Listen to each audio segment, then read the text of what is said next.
Marcus Taylor was a hard-working father. He had saved money for months to give his 10-year-old daughter Aaliyah her dream trip to New York City. It wasn't just a vacation. It was a special promise he had made to her after she bravely managed her rare breathing condition all year. Aaliyah had always dreamed of seeing Times Square, riding in yellow taxis, and standing at the top of the Empire State Building.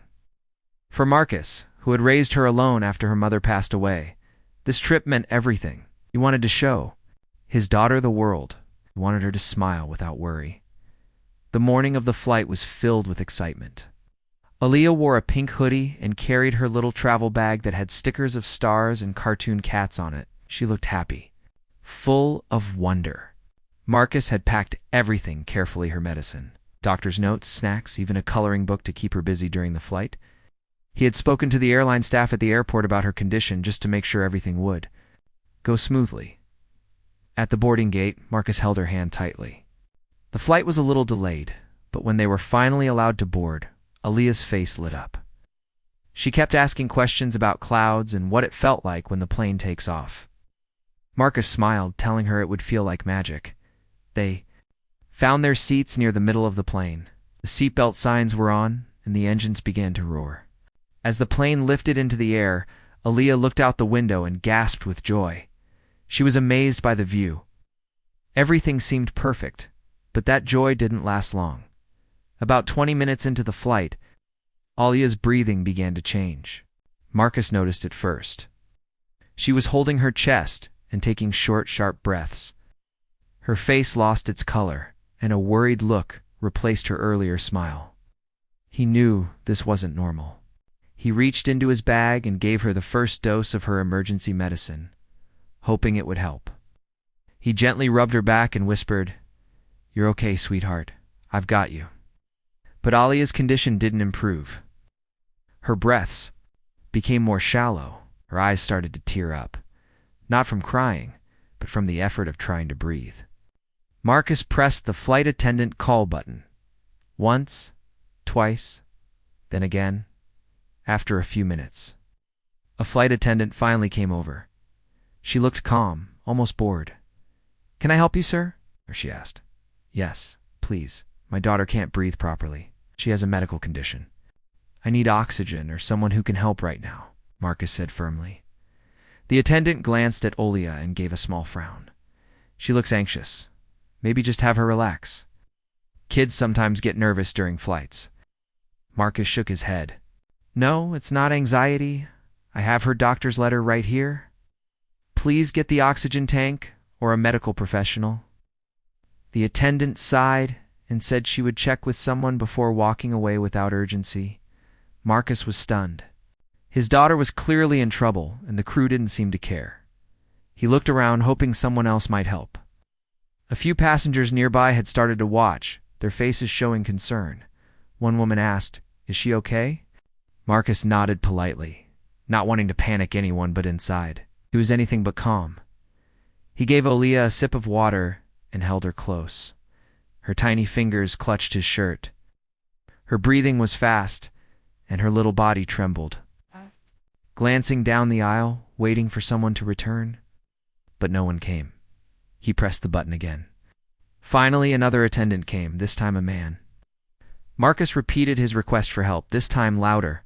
The attendant said he would talk to the head steward and disappeared again. Marcus looked down at his daughter and felt completely helpless. She whispered, "Daddy, I'm scared." His heart broke. At that moment, a woman across the aisle leaned over and whispered, "I'm a nurse. Can I help?"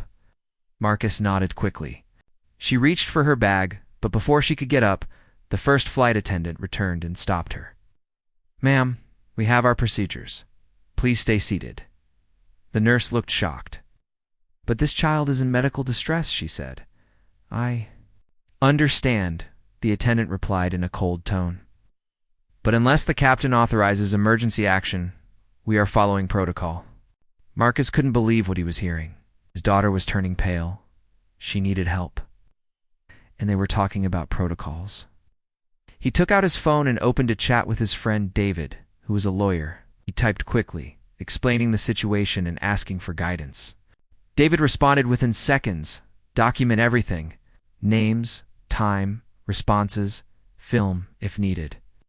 Marcus felt a wave of anger rise in his chest, but he stayed calm. He had to be strong for Aaliyah. He turned on his phone camera and began recording. Quietly, he captured Aaliyah's breathing, the empty aisle, and the flight attendants ignoring him. He said to the camera, "This is my daughter. She has a medical condition. I've asked for help 3 times. No one has helped." The woman across the aisle nodded at him, signaling support. Another man nearby started filming too. Marcus was no longer alone. Still, the crew did nothing. They served drinks to the passengers in front. They smiled at others. But they didn't return to check on Aaliyah. Minutes felt like hours. Aaliyah leaned her head against Marcus's chest. She looked exhausted. Her breathing was still rough, but not as rapid now, only because she was getting tired. Too tired, too. Fight Marcus felt tears building in his eyes, but he didn't let them fall. He whispered to her, "I'm here, baby girl. Daddy's here." At that moment, he knew this trip wasn't going to be what he had planned. This was no longer about a vacation. This was about standing up for his daughter, no matter what, and the world would hear about it because he was just getting started. Marcus kept holding his daughter close as the plane continued flying high above the clouds. He could feel Aaliyah's breathing slow down, not in a good way, but in a worrying, heavy way. It was like her little body was giving up. She wasn't panicking. She wasn't crying anymore. She was just trying to hold on. That scared Marcus more than anything else. He looked down at her face. Her skin looked pale. Her lips were starting to dry out. Marcus knew she needed oxygen now, not later. Not after more talking or waiting. Now, he reached up and pressed the call button again. After a few long minutes, a new flight attendant walked over. She looked a little younger and seemed confused about what was happening. "Is everything okay?" "Here," she asked. "No," Marcus replied, trying to stay calm. "My daughter has a serious breathing condition. She needs oxygen. We have asked multiple times. No one has done anything." The attendant looked nervous. "Let me get someone," she said, then rushed away. Marcus sighed. That was the 4th crew member to walk away. He was starting to feel like no one cared. His daughter was suffering in plain sight, yet the crew acted like it was nothing serious. Was it because they thought he was just making a scene? Was it because they didn't understand her medical condition? Or was it something else? Something deeper and more uncomfortable to admit. He remembered when he spoke to a different airline months ago. The lady at the counter then had treated them with kindness, offered early boarding, and gave a number to call in case of trouble. This time they were just being ignored. Aaliyah shifted a little. Her eyes opened halfway. "Daddy," she whispered. "I'm right here, baby. You're doing great. Just hold on," Marcus whispered back. A nearby woman, the same nurse who had tried to help earlier, leaned over again. "I have a small oxygen canister in my carry-on. It's for emergencies. It's not the big tank, but it might help." Marcus nodded quickly. "Please, yes." She reached under her seat, pulled out her bag, and opened it. Just as she started taking it out, a flight supervisor walked over with a firm expression. "Excuse me, ma'am, you are not allowed to use that equipment during the flight. Could be unsafe," he said. "It's a sealed, FAA-approved canister," she replied. "This child needs it. We have procedures," the supervisor repeated. "We'll take care of it." Then he turned to Marcus. "Sir, I've been told about your concern. We understand you're worried, but we believe your daughter is experiencing a mild episode, likely anxiety or motion sickness. We cannot release emergency oxygen without pilot approval." Marcus stood up, gently placing Aaliyah's head on his seat. "This isn't anxiety. She has a medical condition. I told 3 of your staff members already, even showed her doctor's letter. If she doesn't get help now, things could go very wrong." The supervisor didn't respond. He simply nodded and said, "Please stay calm, sir," walked away. Marcus couldn't take it anymore. He took out his phone and started recording again. This time he spoke more clearly, not just to document the moment, but as a message too. "Anyone who would watch later, my daughter is having a medical emergency. She has a documented condition. We've asked for help several times. This airline's crew has not given her oxygen or allowed a medical passenger to assist. They continue to say it's not serious, even though she's turning pale and struggling to breathe. The nearby passengers were watching more closely now. Some murmured to one another. A few looked upset. One man across the aisle took out his phone and began recording too. Marcus could feel support slowly building around him. He wasn't the only one who saw what was happening. Still, no one from the flight crew returned for nearly 10 minutes. Aaliyah lay quietly, her head resting against the armrest now. She looked tired and weak. Marcus sat next to her, holding her hand gently, trying to hide his fear. He had never felt so powerless. All he wanted was for someone to treat her like she mattered. Not as a problem, not as a checklist item, just as a human being. Finally, the flight attendant from earlier returned, holding a small oxygen mask and a tank. She placed it on the seat tray and said, "We can allow 5 minutes of oxygen, but the captain has not approved an emergency landing."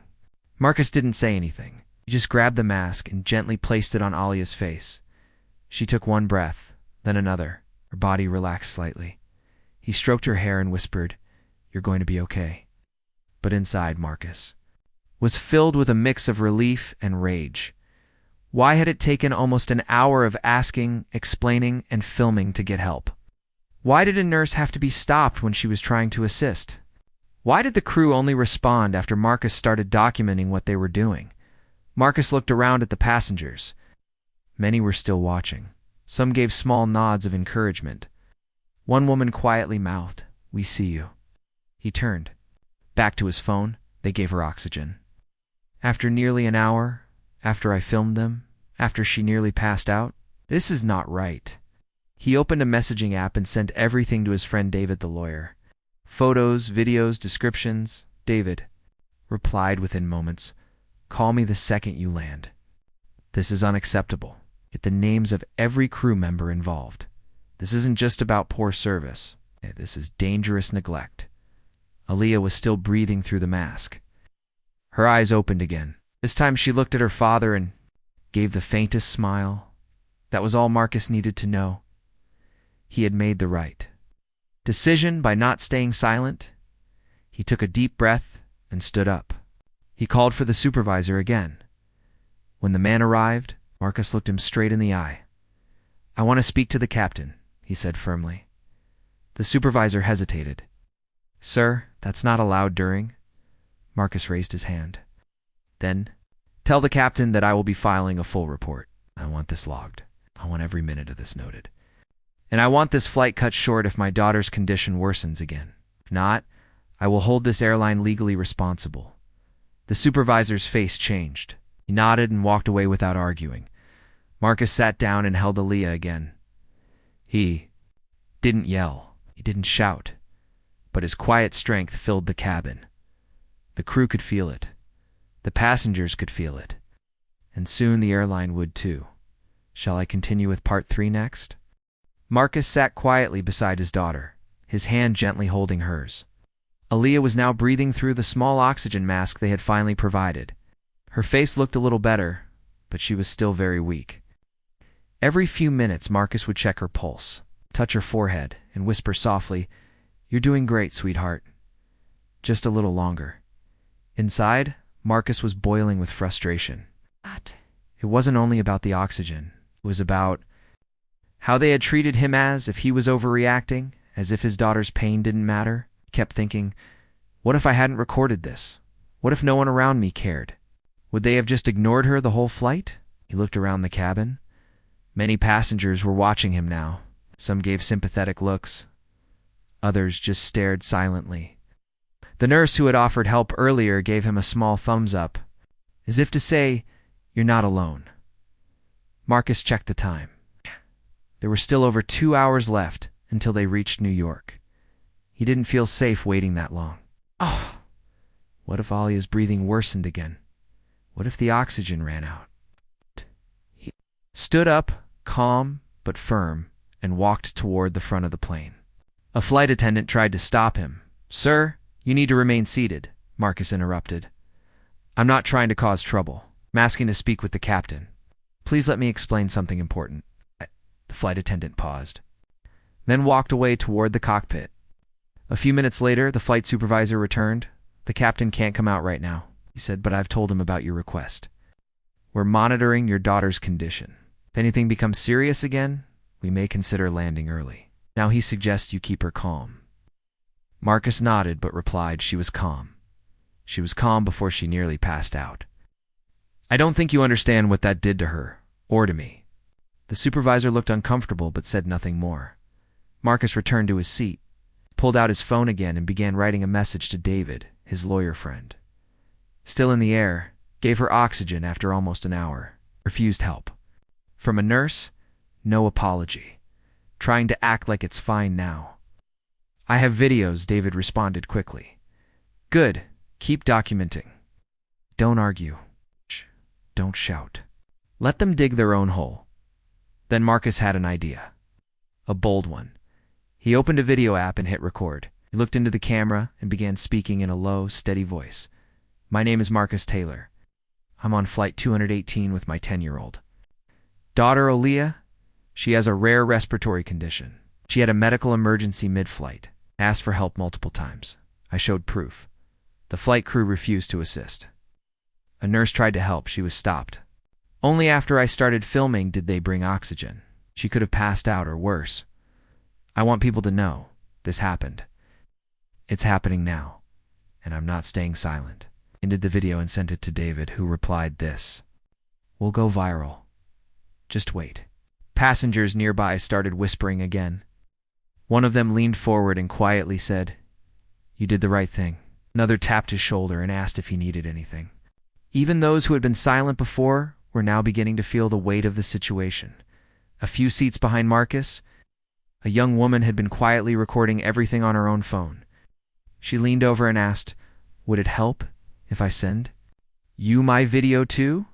Marcus nodded. Yes, please. She sent it to him immediately as he watched her clip.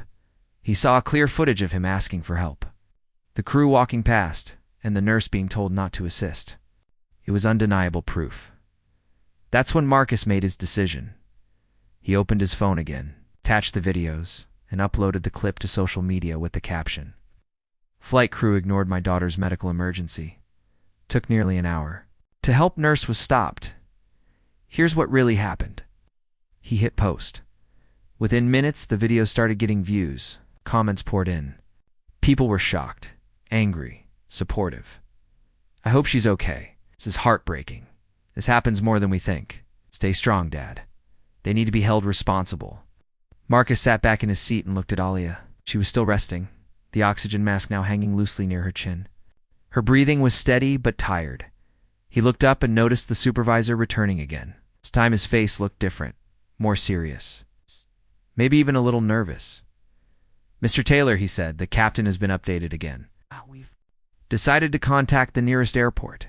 If your daughter's condition doesn't improve, we may begin an emergency landing. EMTs are being alerted just in case. Marcus simply nodded. That's all I asked. Thank you. He didn't smile. He didn't thank them for finally doing their job. He knew they weren't acting out of care. They were acting because they were now being watched. The crew began moving more carefully. They walked by with softer voices. They checked in more often, though awkwardly. It was clear the situation had changed, but only after the attention had turned toward them. One flight attendant came by. With a small bottle of water and a warm cloth. Is there anything else we can get for you or your daughter? She asked. Quietly, Marcus looked at her for a moment, then said gently, Just make sure no other child goes through this again. The rest of the flight continued quietly. The video continued to spread online. David messaged again. This is going everywhere. News outlets are already asking for interviews. Marcus didn't care about the fame or attention. He only cared about his daughter and about making sure no other father had to feel this helpless thousands of feet in the air. The plane eventually began to descend. The crew announced an early landing due to a medical situation. Paramedics waited on the ground, ready to step in. As they landed, Marcus looked out the window. The city they had hoped to explore would have to wait. His daughter's health came first, but he knew this wasn't the end. As the plane touched the ground, the wheels screeched softly against the runway. A strange silence filled the cabin. It wasn't the usual cheer or relief that people felt after landing. This was different. People looked around quietly, there, eyes shifting toward Marcus and his daughter, Olea, who was still lying on her side with the oxygen mask resting near her face. Some passengers didn't know what to say. Others just watched with concern in their eyes. Marcus gently sat up, straighter, and leaned close to Alia. "We've landed, sweetheart," he whispered. She opened her eyes a little and blinked slowly, too tired to speak but awake enough to hear him. Captain's voice came on over the speaker, calm and official. "Ladies and gentlemen, we've made an unscheduled landing due to a medical situation on board. Please remain seated while medical personnel come aboard. We appreciate your patience." The flight crew began preparing the front of the plane. 2 paramedics entered with their equipment bags. One of them, a kind-looking woman, walked straight to Marcus and knelt beside Alia. "Hi there, I'm Melissa. We're going to take care of you, okay?" The other paramedic checked Alia's oxygen levels and pulse, while Melissa asked Marcus quick questions about her condition and medical history. Marcus handed over the doctor's letter, her medication pack, and explained everything that had happened on the flight, including how long it took to get assistance. Melissa frowned, glancing at her partner. She didn't say much, but Marcus could see the concern on her face. After checking Olea for a few minutes, Melissa looked up at Marcus. Her oxygen level is low, but stable now. If she had gone much longer without help, this could have been much worse. "You did the right thing," Marcus nodded slowly. He was holding back all the emotions he had been carrying. He didn't want to cry in front of his daughter, but inside, he felt like a balloon that had been filled too tight. Relief, anger, fear, and exhaustion were all pushing against each other. The paramedics gently lifted Alia onto a small stretcher. She was light, and her body moved slowly, but her eyes followed Marcus. She didn't want to let go of his hand. "I'm coming right behind you," he said, and she nodded. As they moved toward the plane's exit, some passengers clapped quietly, not a celebration, but a show of support. Others whispered, "God bless you," or "We're so sorry." A few offered their contact details, saying they had witnessed everything and were willing to speak up. One woman, the same nurse from earlier, walked up to Marcus before he stepped. "Off the plane? You don't owe anyone silence," she said. "If you ever need a witness, I'm here." "I saw it all." Marcus thanked her with a small nod. "You tried to help. I'll never forget that." Outside the plane, the bright airport lights felt sharp and cold. The EMTs loaded Alia into the ambulance while Marcus sat beside her, holding her hand the entire way to the hospital. At the emergency room, doctors ran tests, gave her stronger oxygen, and monitored her breathing. Thankfully, her condition improved slowly. A few hours later, a doctor came into the room and smiled softly. "She's going to be okay," he said. "You got her here just in time. You did a good job, Dad." Marcus finally allowed himself to breathe fully, sat next to Alia, and held her hand while she slept. Her tiny fingers curled around his. She looked peaceful again. The strong little girl who had always smiled through pain was resting at last. That night, Marcus didn't go to a hotel. He stayed in the hospital chair beside her bed. He had canceled the rest of the trip without even thinking twice. New York could wait.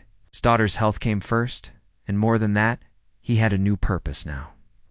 The next morning, Marcus woke up to dozens of messages on his phone. His video had gone viral. News stations were reaching out. Civil rights groups were tagging his name online. People were demanding answers from the airline. His inbox was filled with messages of support strangers telling him how brave he was. Other parents sharing their own stories, and people offering help with legal action. He also saw a message from a woman named Renee. She introduced herself. As a civil rights attorney who had helped families in similar cases, "I saw your video. I've represented clients in situations like this. If you need someone to speak on your behalf, I'm ready," her message said. Marcus called her. They spoke for nearly an hour. She listened carefully and asked all the right questions. Then she said, "This isn't just about what happened to your daughter. This is about a broken system that makes some people feel invisible, even when they're crying for help. You're not just a father anymore, Marcus." A voice. Later that afternoon, Marcus gave his first interview from the hospital. He sat beside Olea, who was sitting up now, and watching cartoons on a tablet. Marcus kept his tone calm, his words simple, but his message strong. No parent should ever feel ignored when their child is in danger. No child should ever have to prove they're worthy of help. I asked for help again and again. I was ignored. I don't know if it was because we were seen as overreacting or if it was something deeper. Whatever it was, it can't happen again. Story made. Headlines on major news channels. People across the country and even in other countries began talking about it. The airline issued a formal apology and said they were investigating the matter. But Marcus knew that wasn't enough. He didn't want a quiet apology and a free flight voucher. He wanted change. With Renee's help, he began preparing a formal complaint and a legal action, not just for justice, but to push for new rules. Rules that would require airlines to take medical situations seriously. Rules that would stop anyone from being treated as less important just because of how they look. Marcus went online and wrote, "I didn't ask to be an advocate. Just wanted to be a dad. But if speaking out means this never happens to another child, then I'll speak as loudly as I can." Days later, Aaliyah was discharged from the hospital. She was still a little weak, but her smile had returned. As they packed up to go home, she looked up at her father and said, "I'm proud of you, Daddy." Marcus knelt down and smiled. "I'm proud of you too, my brave little girl." He held her hand, walked out of the hospital doors and into a world that was finally beginning to listen. Shall I continue with part 5 next? Aaliyah was finally home. The hospital had given her the all-clear, and the doctors had said her recovery would continue with rest, proper care, and regular checkups. Marcus helped her settle into her room, made her favorite warm soup, and wrapped her in a soft blanket. It was quiet now, Sci-fanned, far from the cold, careless silence of that airplane cabin. But even as she rested, the world outside their home was not quiet. The video Marcus had posted during the flight had now reached millions. The internet was filled with comments, reactions, and strong opinions. People from all over the world were talking about how a father's calm courage had forced attention onto something so many families had quietly suffered before, being ignored during emergencies, especially when the family involved didn't look important to the people in charge. Marcus kept reading messages on his phone.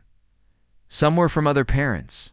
"This happened to us too. We were told we were overreacting while our son was in pain." Others were from medical workers saying, "No medical help should ever be denied.